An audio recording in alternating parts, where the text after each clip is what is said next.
Hello students and professionals. So this video was made for all of us to learn about mathematics. Ayan, so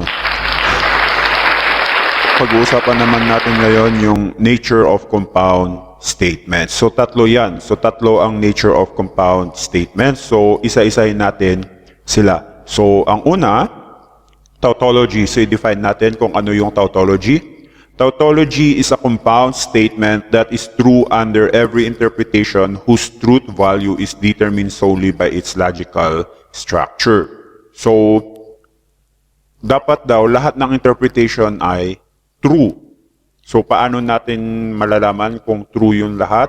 Or tingnan natin ang example ng tautology. Okay, so we have this as our example. So ilang proposition meron tayo? So we have two propositions. So two propositions, ang formula natin R is equal to 2 raised to n. So ilan ang ating number of rows? Meron tayong 4. Okay, so we have this. Okay, so tulad ng pag-assign natin ng true at false doon sa mga previous example natin sa previous videos, yan, true, true, false, false, and then yung alternate, true, false, para wala tayong ma-miss out na combination. So let's go here. A if and only if B. So dito, true siya kapag magkapareho yung truth value. Kapag true, true, true. Kapag false, false, true pa rin. Pero pag magkaiba, false siya. So ito, true, true, true. True, false, false.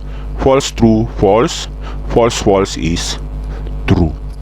Then, dako tayo doon sa susunod na parenthesis, A or B. Okay, it's a disjunction.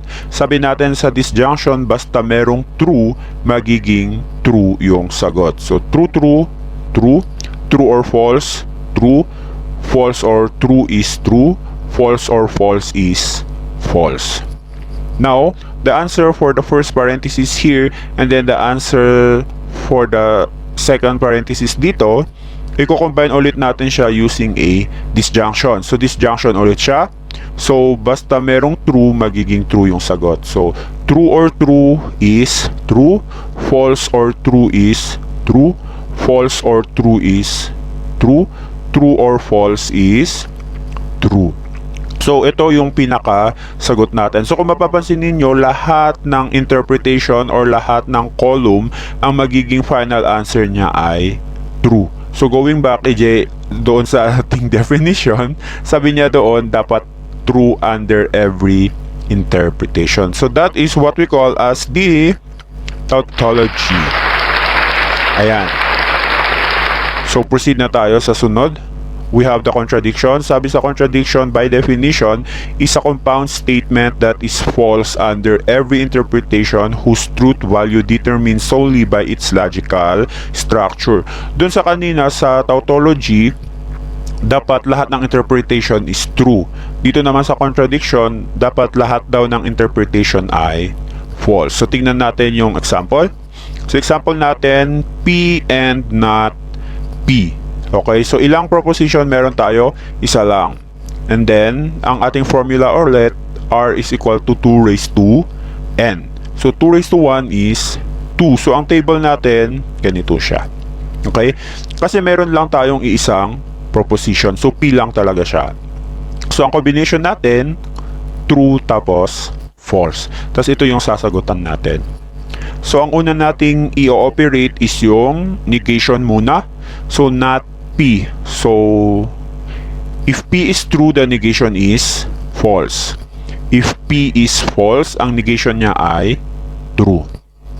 Then, i-operate na natin siya using our main connector, which is a disjunction. Conjunction, I should say. Okay? So, and. Ano ang sabi natin sa end?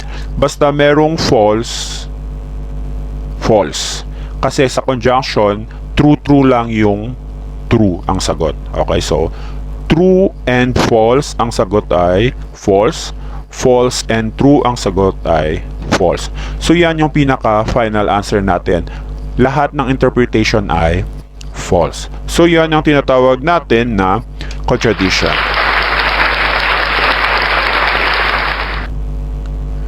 Tako tayo doon sa pangatlo. Yung contingent, yung undetermined, sabi niya, is a compound statement that has both true or false interpretations whose truth value is determined by the values of its component parts. Yung tautology, lahat dapat true. Doon sa contradiction, lahat dapat false. Pero dito sa contingent, combination ng true at false. So tingnan natin yung example natin. Okay, so we have this as our example. Ilan ang proposition natin? We have two propositions using our formula R is equal to 2n. Ito ang ating table. Okay, so look at this. Parenthesis, tapos a connector, a negation, then enclose. Naka-enclose siya ulit, tapos naka-implies siya ng S. Okay, so we have 1, 2, 3, 4. Yan, true, true, false, false, true, false pa rin, based from our previous videos. Okay, so we have now N implies not S, and not N implies S. So, ang kukunin muna natin yung mga negation, yung mga naka-negate. So, si S, naging not S siya. So, yung combination niya, true, false, magiging false, true, true. Kay N naman, true, true, false, false. Ang kanyang negation ay false, false, true, true. So, i-operate na natin to from left to right. N implies not S. So, si N. Sa implication, true implies false lang ang magiging false. Or kung true yung antecedent mo, tapos false yung consequent mo, doon lang siya magiging false. So, let's have this. True, false, false. True implies true is true. False implies false is true. False implies true is true. Okay? So, yun yung sagot natin. Now, i-connect natin siya using conjunction kay not N or yung negation ni N. So, we have sa conjunction, basta merong false, ang sagot ay false. Okay? So, we have false and false ay false. True and false ay false. True and true is true. True and true is true. So ito, yung sagot natin dito, i-imply na ulit natin siya kay S kasi yun na yung main connector natin, implication. Again, magiging false lang ang implication kapag yung antecedent ay true at yung consequent ay false. So, proceed tayo. False implies true, ang sagot ay true. False implies false, ang sagot ay true. True implies true, ang sagot ay true. Then true implies false, ang sagot naman ay false. So yan ang pinaka sagot natin. So true yung first interpretation, true yung second, true din yung third, pero nag-false si fourth. Okay, so yon yung tinatawag nating contingent. Ayan. So, pwedeng mas marami yung false kaysa kay true. Pwede rin namang dalawang true, dalawang false, or equal yung numbers nila. Pwede natin i-consider pa rin yun as contingent as long as mix yung nakuha nating sagot sa mga interpretation per row. Okay? So, yun po ang nature of compound statements.